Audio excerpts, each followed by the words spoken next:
Hey guys, what's up? It's your boy O Blade. I know it's been a minute since I did another one of these episodes of Chatting with O Blade. First and foremost, before I start the show, I want to say thank you to my 159 subscribers. I appreciate all those who have been loyal to me and bring this up a little closer. I appreciate everybody who's been loyal to me, and I also appreciate the new subscribers. Thank you so much.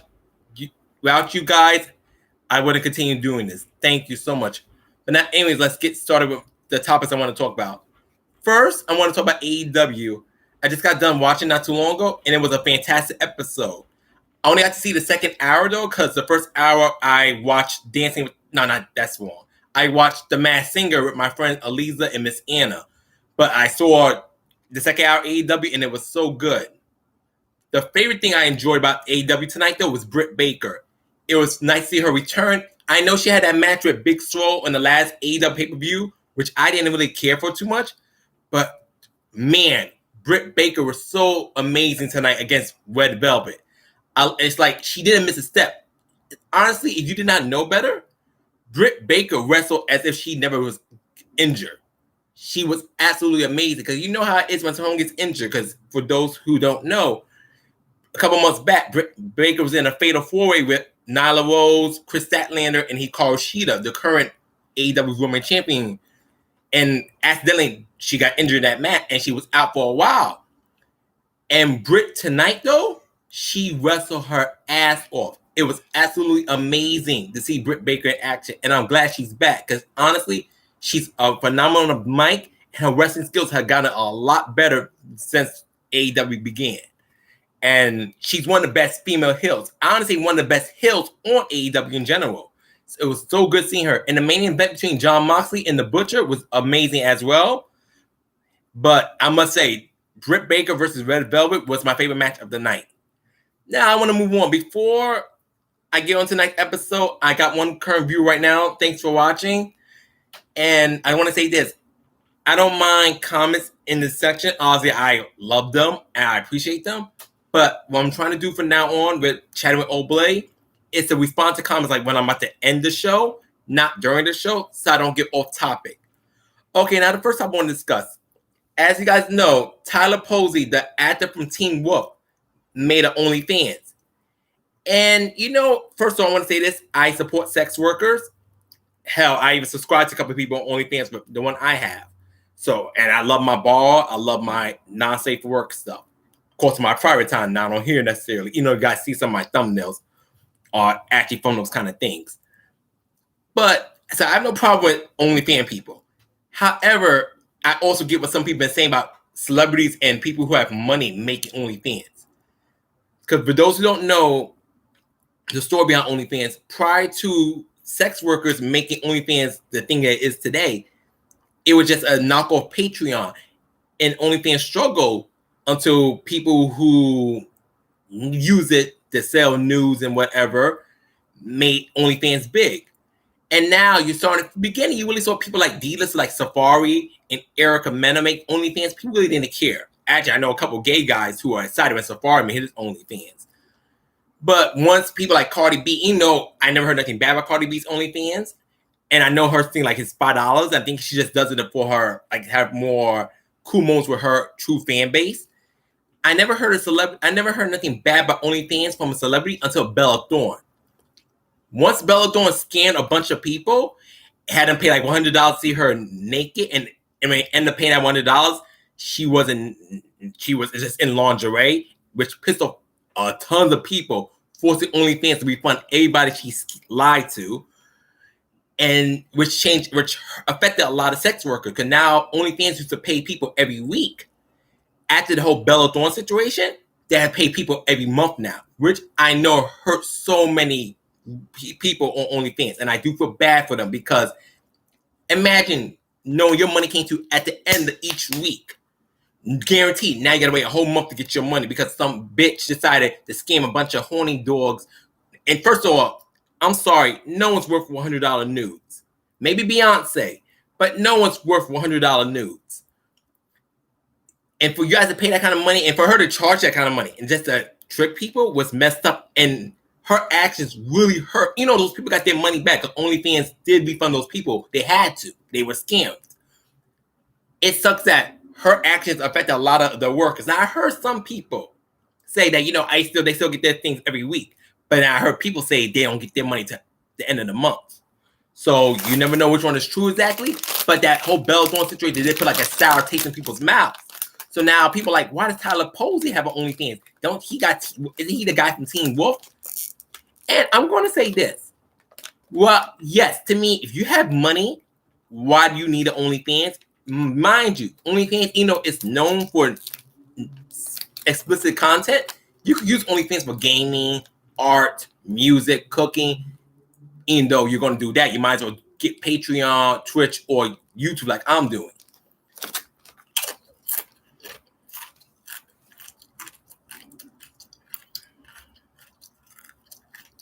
However, I, on a personal level, don't have a problem with a rich person or a person with money using OnlyFans as long as they're not scamming people. Because despite the fact that the people who are like working class, middle class, whatever you want to say, benefit from it more and need it more, there's no rule that, oh, you're rich, you're a multi-millionaire, or you got thousands in the bank, you cannot have an OnlyFans account. OnlyFans is open to anyone they're allowed to use it, as long as you're not scamming people. So on a personal level, I have no problem with people like Tyler Posey or Cardi B having OnlyFans. As long as they're not scamming people and they're doing right by it, I'm like, so what? The money they're making is going to affect you making money over there. I normally don't drink soda, but I've been having a craving for I'm going to try Mountain Dew for a hot minute. But I normally don't drink soda, but I really want a Mountain Dew.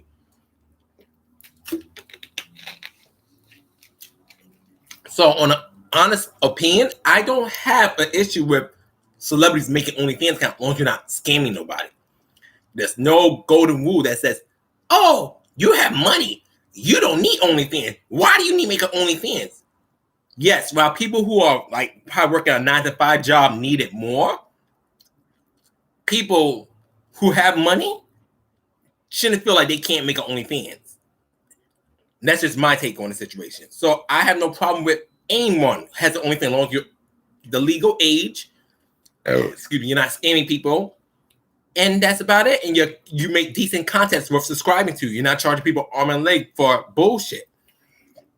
Now, next thing I want to talk about, which is, and before I get to this, despite that I do not like the celebrity, I do not like the celebrity for many reasons.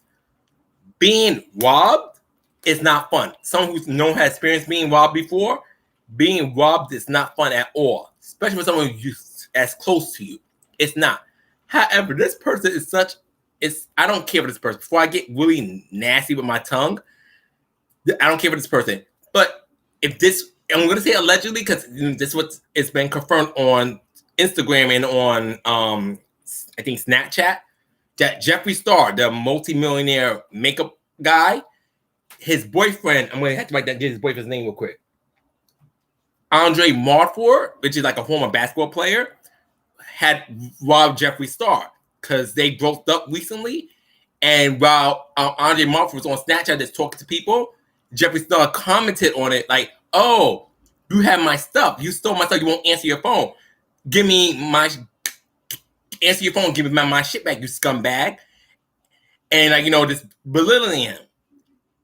Now, when that relationship first happened between Jeffree and Andre, I was like, what the fuck is Andre thinking? First of all, despite Jeffree Star's history towards black people, out of all the white men in the world you're going to get with, why are you going to try to get with Jeffree Star? I don't care how desperate one person is. I cannot imagine laying down with someone like Jeffree Star. Now, don't get me wrong, the man's smart financially. He has a lot of money. But come on. Jeffree Star, really? You're really going to do things with Jeffree Star? I'm just like, oh, I'm sorry. I can't. I don't know how someone can physically make themselves do something, be in a relationship with Jeffree Star, be outside of a friendship or a business deal. But anyway, so they messed around for a little while, and now it seems it's over, obviously. That's if Andre did indeed steal from Jeffree Star. And I must say, when I hear stories of people getting robbed normally, whether it's true or false, my heart immediately goes out to them. Even probably before I experience something like that, it goes out because no one deserves to get this shit stolen, especially something you worked very hard for. But once I found that it was Jeffree Star, I'm sorry, I laughed my ass off. I laughed my fucking ass off. That shit was hilarious. And because it's like, he is such a trash person. It was funny when I read the story about it on, when I heard about it on Twitter.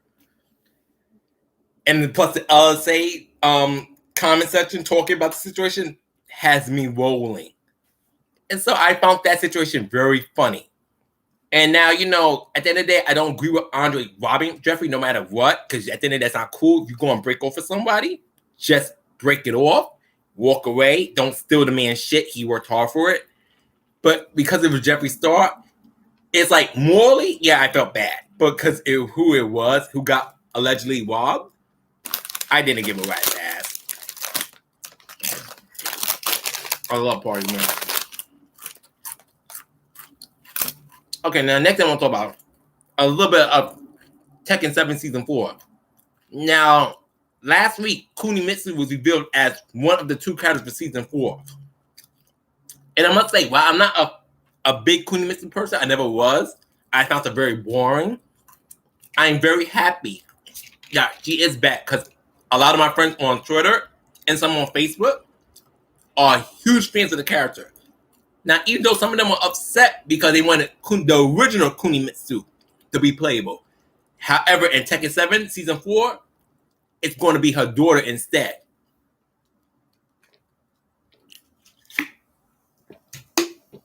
And her daughter looks absolutely adorable. And I might end up actually trying to play her, even just for a little bit, just play her.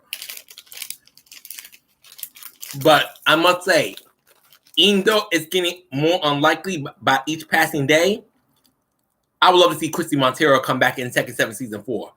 But a friend of mine named Gasu, he says there's been a lot of heavy rumors that Kiryu from that popular game, it's like a Japanese mafia game, like Yakuza, that is going to be the other character for Tekken 7 Season 4. And I like Kiryu. So if that is true, on a personal level, I won't be upset with Kiryu. But I really like to see Christy Montero again. But if not, I'm just going to hope Tekken 8 is for Christy Montero whenever that comes out.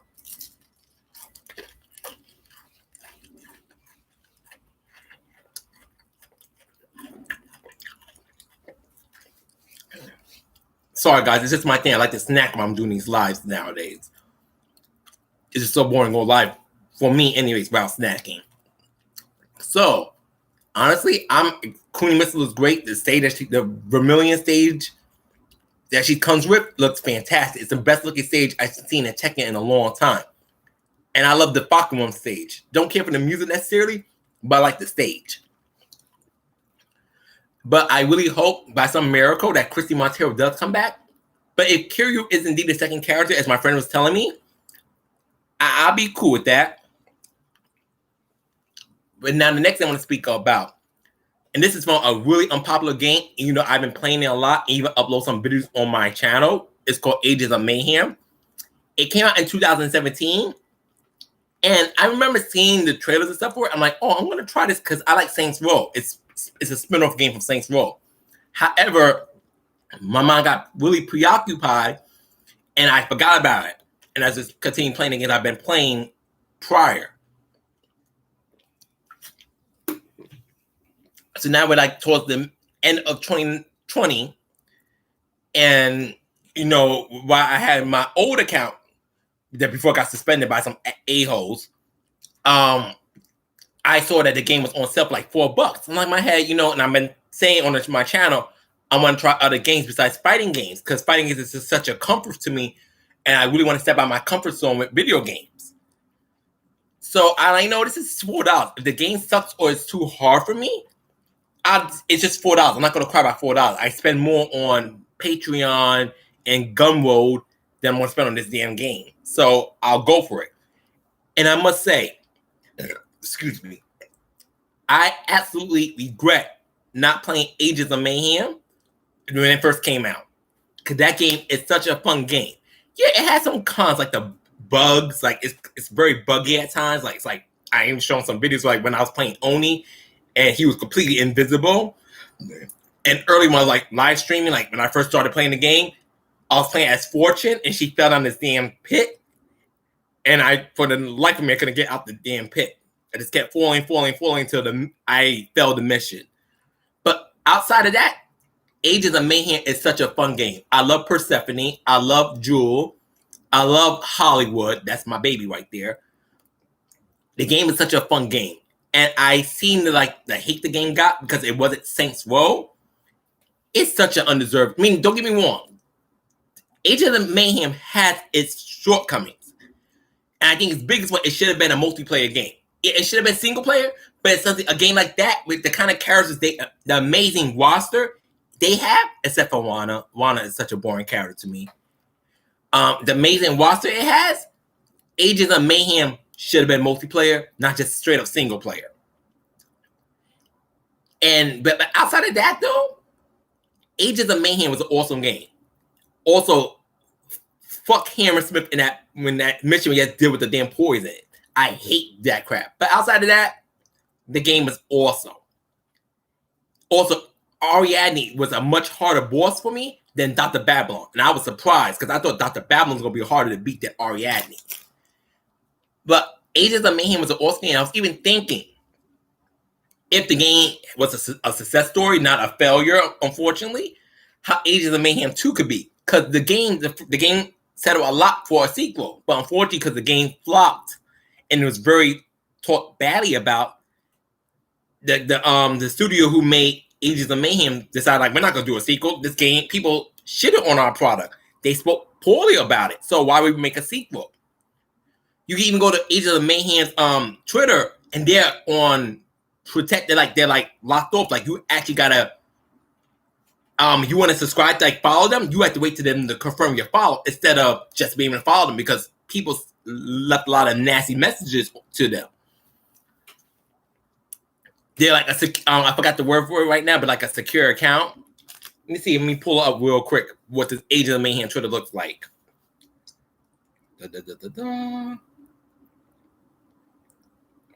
I love having my own show that only really one person watches until like the next day because I could do stuff like this and be so random.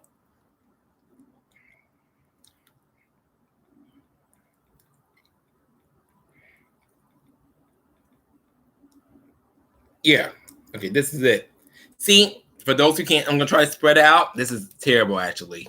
Yeah, this is not gonna work. But if you go to their Twitter, honestly, it's at AOM the game, which is Agents of Mayhem, honestly. Or you just type in Agents of Mayhem in search, and you will see that you have to ask them permission to follow them. Because I want to follow them.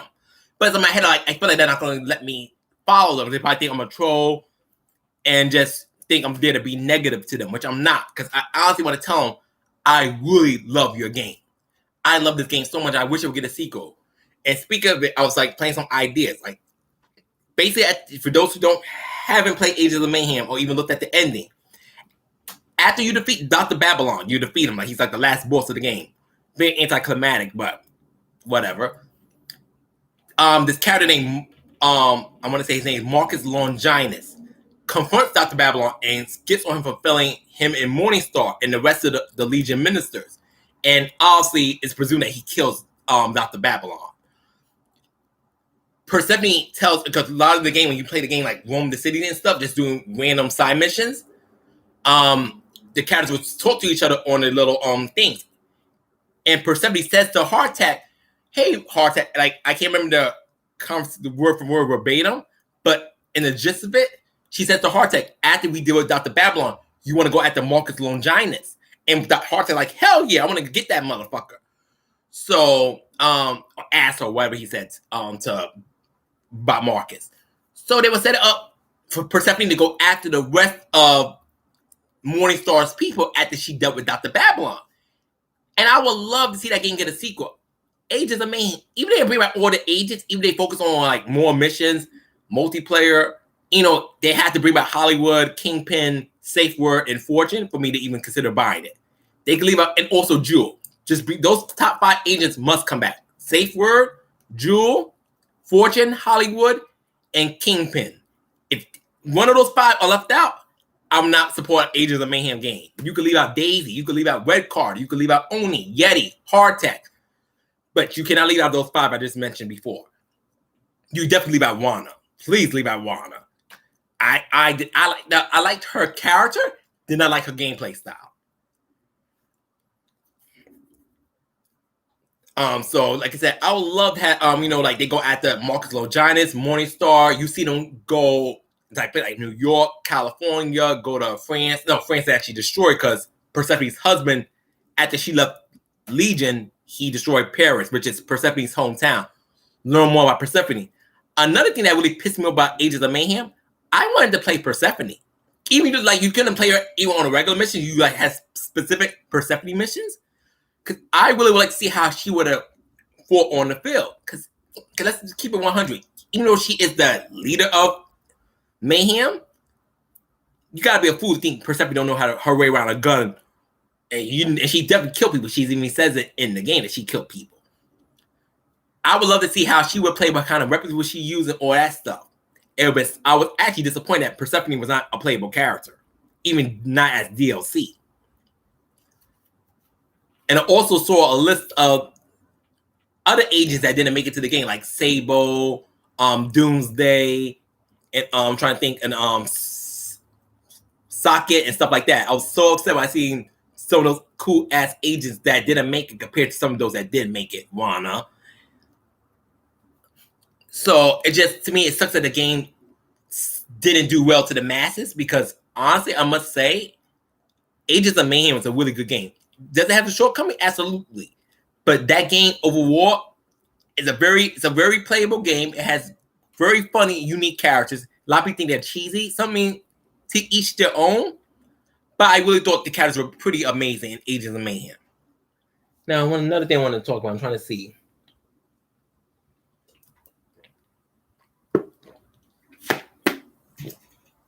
I got work tomorrow. I'm drinking soda, but caffeine from sodas don't even affect me. So it just sucks that game didn't do too well. But I am excited for a future Saints Row game because I know this word that Saints Row 5 is in development. And I'm hoping that when Saints Row 5 comes out, that even though I know it's not going to be nothing like Agents of Mayhem, and then I know for majority that's a good thing, I do hope they have some like alternate universe versions of characters from Agents of Mayhem in Saints Row 5, like they did with Saints Row having some alternate universe of Gat and Kenzie and Kingpin, of course. Pierce, I forgot Kingpin's actual name is Pierce Washington. So it's like I just like the game so much, and I wish the game really caught on because I feel like it didn't deserve the hate it got, and I enjoy the hell out of playing it. I even upload videos on my channel, and people don't watch it, and I'm still going to continue to because I love the game that much. Excuse me. So, anyways, that's pretty much about it, guys. So, before I do end the show, I do want to say thank you to everybody. Thanks for listening to me. And, I appreciate each and every single one of you guys who subscribe to my channel. And thank you again to the person who's watching me now. I appreciate you so much. Thank you for sticking around my boring ass. Also, want to quickly show my stuffed animal collection. This is my recent one I got. This is right here is, I want to say, God, I can't forget. I'm trying to mention, I have Felipe. No, this is Gabriel, actually. Gabriel. This is Chester.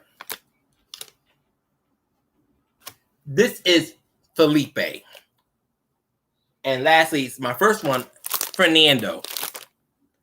I don't care. I honestly realized growing up as a boy, because everything gets homophobia and the stigmatism of being gay. I always loved stuffed animals, but now as an adult, I can actually have the balls and the care not to give a fuck what other people think about me to actually pursue that passion of collecting stuffed animals. Now, mind you, I'm like 40, 50 years old. If Joe God is willing, I live that long and beyond. I don't know what I'm going to do with these stuffed animals. I mean, I don't want to throw them away. Most like I was given to some kid that will appreciate them just as much as I do now. But I'd love to continue collecting them even up to my old age. Just continue collecting stuffed animals. Although, if I collect too many, it's going to take over my bedroom. So, guys, that being said, I'm going to have more Tekken coming up soon. My suspension on my main account is going to end soon. And hopefully some asshole don't report me for no reason. I don't understand that crap at all. You losing, I get pissed off when I lose in fighting games. But I don't report people. I don't send hate mail. That shit is so childish. You're a grown-ass man or woman. Take the L. Either don't rematch the person or just go back your day. There's no need to report them because you're angry at them. Send hate mail or, try to hack them, which is truly outrageous. Thank God that's not happened to me. But recently there's some guy in the Dead Eye community that's been hacking people on Dead Eye that they lose to. So, you gotta check out Zachary. He's a popular Dead Alive YouTuber. He spoke about that person in particular. You're interested. I'll definitely try to leave some links, maybe 2 or 3 for those interested on the topics I spoke about tonight. Anyways, guys, for real, this is Peace Out. I love you guys. Peace and take care. Be safe and treat others how you want to be treated. Love you guys. And thank you again for all the support.